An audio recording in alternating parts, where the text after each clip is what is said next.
Welcome back friends to my YouTube channel The Himalayan Guru XYO Ecosystems और XOYO। यहाँ पर इसके बारे में बात करना भी ज़रूरी है। रिसेंटली ट्रेंड में आया है, हालांकि इसके पीछे इसका यूज़ केस भी है और उसके साथ इसके इकोसिस्टम्स के अंदर बहुत सारी चीज़ें हैं जिसको लेकर आज बात की जाएगी। अब यहाँ पर अगर XYO इकोसिस्टम्स की बात की जाए तो इस पूरे क्रिप्टो प्रोजेक्ट के पीछे एक टीम है और यहाँ पर उस यूज केस को लेकर बात की जाती है।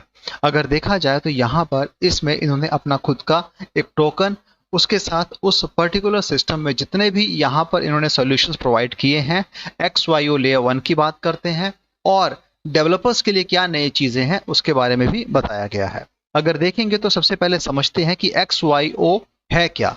तो यहाँ पर सबसे पहले इस पूरे इकोसिस्टम्स में अगर देखा जाए तो कहते हैं कि XYO is a pioneering technology ecosystem designed to bridge the gap between the physical and digital worlds through decentralized network। यानी कि यहाँ पर फिजिकल और डिजिटल वर्ल्ड्स को कनेक्ट करने की बात करते हैं। Our core mission is to empower everyone to achieve digital sovereignty, allowing user to fully own the data they generate and monetize it to their liking। यहाँ पर जो भी यूजर है अपने उस डेटा को जो जनरेट करता है उससे उसी के तौर पे मोनेटाइज किया जाएगा और उसके हिसाब से वो चीज होगी। XYO प्रोडक्ट की बात की जाए तो यहाँ पर इसका खुद का एक XYO इकोसिस्टम है, कॉइन है जो XYO डिसेंट्रलाइज इंफ्रास्ट्रक्चर का एक हिस्सा है, और XYOS है जहां पर इन्होंने इसे एक ऑपरेटिंग सिस्टम के तौर पे बनाया है जो इस पूरे XYO decentralise network of nodes में काम करेगा। ऐसे ही यहाँ पर XNS है जो कि ब्लॉकचेन बेस्ड नेम सिस्टम है that enable user to claim their own unique decentralised identities. अब यहाँ पर डीपिन की बात क्यों हो रही है, वेब 5 की क्यों बात हो रही है? दोस्तों, डिसेंट्रलाइज्ड फिजिकल इंफ्रास्ट्रक्चर नेटवर्क जिसे डीपिन भी कहा जाता है, एक रेवोल्यूशनरी एस्पेक्ट है जहां पर आप रियल वर्ल्ड डेटा को ब्लॉकचेन से जोड़ सकते हैं। अब इसी तर्ज पे XYO जो है इस पूरे मूवमेंट में फोरफ्रंट पे आता है और ये किसी भी डिवाइस को इस डीपिन के माध्यम से पार्टिसिपेट करने के लिए और वैल्यूएबल कंट्रीब्यूशन और वेरीफाइबल डाटा को बढ़ाने के लिए यहाँ पे किया जाएगा। This is the foundation of web 5, a vision of more open and user control internet that combines the benefit of web 2 and web 3 technologies. इसके हिसाब से अगर देखा जाए तो डीपिन और वेब 5 को कंबाइन करके XYO इकोसिस्टम्स में लाया गया है और उसके फीचर्स के साथ यहाँ पे कुछ अच्छी चीजें करने की बात करते हैं। अगर देखा जाए तो यहां पर इन्होंने इसमें बहुत सारी चीजों को डाला है और ये भी कहते हैं the Coin app allow user from anywhere in the world to start earning rewards today by generating real world data with over 8 million installs globally. Coin has paid out more than 10 millions to user, making it easy for anyone to contribute to and benefit from XYO decentralized infrastructure। तब अगर देखा जाए तो यहाँ पर इसकी applications को use करते हुए लोगों ने इसमें काफी प्रॉफिट भी लिया है। अब इन सब चीजों को करने के लिए आपको यहां पर इसके ऑफिशियल पोर्टल पे आके चीजों को समझना है।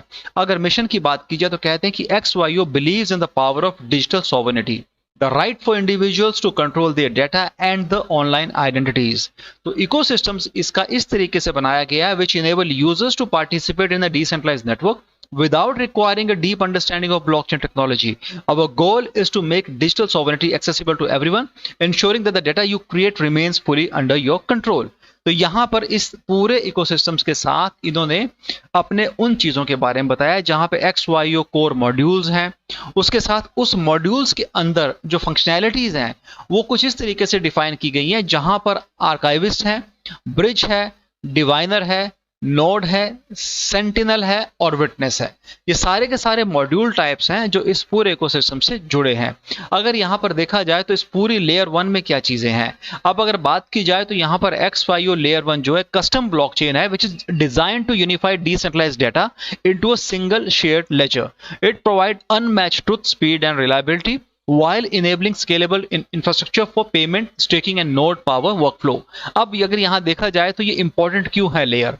Because layer 1 address the shortcoming of fragmented system by creating an opt-in single source of truth।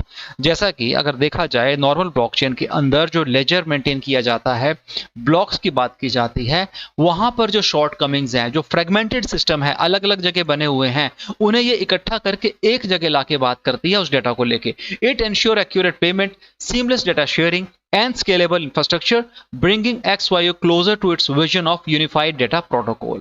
तो इस तरीके से यहां पर जो प्रॉब्लम्स हैं उन प्रॉब्लम्स को सॉल्व करने की बात करती है। उसके साथ यहां पर ये कहते हैं कि XYO layer 1 uses a shared ledger to process payment, gas fees, data validation tasks across the XYO network. Each node contributes to a fluid, scalable infrastructure, enabling seamless data exchange and accurate record keeping for applications। अब यहां पर अगर देखा जाए तो इस पूरी जो लेयर है इसे लॉन्च करने के पीछे एक वजह है, वो वजह इन्होंने बताई है कि इसे एफिशिएंट ब्लॉकचेन के तौर पे लाया गया है। बेनिफिट क्या है इस लेयर 1 के? ये कहते हैं कि यहाँ पे एफिशिएंसी की बात होती है, सुपीरियर टेक्नोलॉजी की बात होती है, यूनिफाइड डेटा प्रोटोकॉल की बात होती है, डिसेंट्रलाइजेशन एप्लीकेशंस की बात होती है, और जितने भी स्केलेबल बैकबोन है इस पूरे इकोसिस्टम्स में उसे कहीं ना कहीं तवज्जो दी गई है। यहाँ पर आप स्टेकिंग कर पाएंगे। यहाँ पर अगर आप देखेंगे तो ये सपोर्ट करता है मल्टीपल केसेस को जिसमें डिसेंट्रलाइज स्टोरेज है, पेमेंट है, पार्टनर टू पार्टनर कम्युनिकेशन है, data verification, validations, industries like supply chain, gaming और हेल्थ केयर में आता है। यहां पर अगर इस पूरे डेटा एक्यूरेसी की बात की जाए तो वो भी काफी तरीके से टेम्पर प्रूफ है और रिलायबल है। यहां पर देखा जाए तो कहते हैं कि आने वाले समय में मोर स्टेकिंग अपॉर्चुनिटीज आएंगी और यहां पर इसमें और टेक्निकल डॉक्यूमेंटेशन को रिलीज किया जाएगा। तो इस तरीके से पूरे इकोसिस्टम्स के अंदर ये सारी चीजों को डाला गया। अब बात की जाए आपके फायदे की, वो है coin market cap. XYO is the project name, XYO is the token name, और अगर देखा जाए तो यहाँ पर जो इसका प्राइस है 1.39 है, रिजन बाय 118 के हिसाब से राइज हो रहा है। यहाँ पर अगर देखा जाए तो इसकी जो सप्लाई है बहुत ज्यादा है, 13.93 बिलियन XYO टोकन यहाँ पर लाए गए हैं, जिसका मतलब है कि बहुत ज्यादा यहाँ पे टोकन जनरेट हो चुके हैं, लेकिन अपने ऑल टाइम हाई से काफी नीचे है और आज एक ग्रीन जोन में अटका पड़ा है। जिसका मतलब ये भी है कि यहाँ पर कहीं ना कहीं एक बाइंग अपॉर्चुनिटी बनती है, लेकिन बाय करने से पहले अपनी ओर से रिसर्च करें, फाइनेंशियल एडवाइस सलाह लें और उसके बाद यहां पर निवेश करें, क्योंकि कहीं ना कहीं यहां पर हमें इस पर्टिकुलर क्रिप्टो को मल्टीपल क्रिप्टो एक्सचेंज से आप इजी ट्रेड कर सकते हैं। प्राइस परफॉर्मेंस की बात की जाए तो ऑल टाइम हाई 3 साल पहले 7 रुपए के करीब गया था और 5 साल पहले ऑल टाइम लो जो कि 0.008204 रहा था, जिससे आज ये 17,264% के हिसाब से राइज पर है, एक बेहतर स्थिति में है और यहां पर अच्छा खासा ऑल टाइम हाई भी क्रिएट किया गया था। लेकिन आज जिस तरीके से इसकी सप्लाई है वो कहीं ना कहीं इसके लिए एक डिसएडवांटेज क्रिएट करती है और इसे आपको समझना होगा। इतनी बड़ी सप्लाई को मैनेज करना आसान नहीं होता है, फिर भी अगर आपका यूज केस अच्छा है, आप उस पूरे टोकनोमिक्स को अच्छे तरीके से संभाल के चलते हो, एक बेहतर स्थिति में वहां पर आप कहीं ना कहीं सॉल्यूशंस देते हो, स्टेकिंग देते हो, बेनिफिट देते हो, तो कहीं ना कहीं कम्युनिटी आपसे जुड़ेगी। लेकिन लॉन्ग रन के लिए यहां पे निवेश करना शायद काफी लंबा होल्ड पीरियड बन सकता है। हालांकि ये आपके ऊपर, आप कैसे रिसर्च करते हैं, स्टडी करते हैं और अपनी निवेश किस तरह से करते हैं वो आपकी अपनी चॉइस है। इसके लिए हमारी कोई रिकमेंडेशंस नहीं है। हालांकि हमारा सिर्फ काम ये है कि हम प्रोजेक्ट के बारे में आपको बताएं कि एक सॉल्यूशंस के तौर पे से देखा गया है, डेवलपर्स के लिए काफी अच्छा है और यहां पर कुछ चीजें इसमें ऐड भी की गई हैं पूरे इकोसिस्टम्स के अंदर। फिलहाल कोई नई अपडेट अगर आती है इसके बारे में जरूर बताया जाएगा, लेकिन आज के लिए इतना ही है। वीडियो पसंद आए चैनल को सपोर्ट कीजिएगा, वीडियो को शेयर कीजिएगा। Thanks a lot for watching this video. Have a great day ahead. Bye.